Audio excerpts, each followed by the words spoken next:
17 janvier 1995, 5h46 du matin. Kobe, le deuxième port du Japon, est secoué pendant 20 secondes. Électricité coupée, des incendies dans toute la ville. Les immeubles s'effondrent, les autoroutes aériennes sont couchées. Le tremblement de terre d'une magnitude de 7,2 fait plus de 6 000 morts et 40 000 blessés. Kobe est un électrochoc pour les Japonais.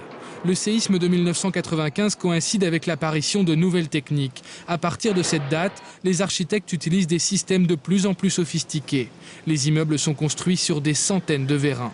Lors des tremblements de terre, les fondations bougent et les maisons se déforment en même temps que le sol. Le Japon subit 20% des séismes les plus violents de la Terre. Alors, pour parer aux catastrophes, les autorités organisent de grandes campagnes de prévention. Le Japon a même fixé une journée officielle, le 1er septembre. Ici, une machine simule un tremblement de terre.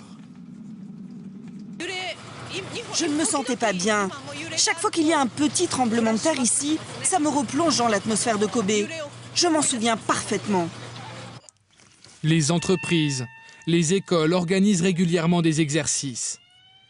Chacun sait trouver sa place et personne ne cède à la panique.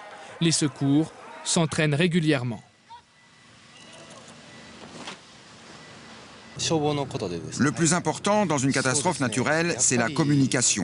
À Kobe, on n'était pas assez préparé, pas assez équipé. Mais depuis, on a fait le maximum d'efforts. En cas de séisme, le pays dispose aussi d'un système d'alerte très performant. L'électricité, le gaz sont coupés, les transports s'arrêtent. Les principaux dégâts sont liés en fait à des explosions, à des incendies provoqués par des ruptures de câbles, de circuits électriques, etc. associés au séisme. Donc couper ces alimentations électriques, arrêter les trains, c'est un facteur important pour diminuer l'impact. L'organisation des Japonais a jusqu'à présent permis d'éviter la même catastrophe qu'en 1923.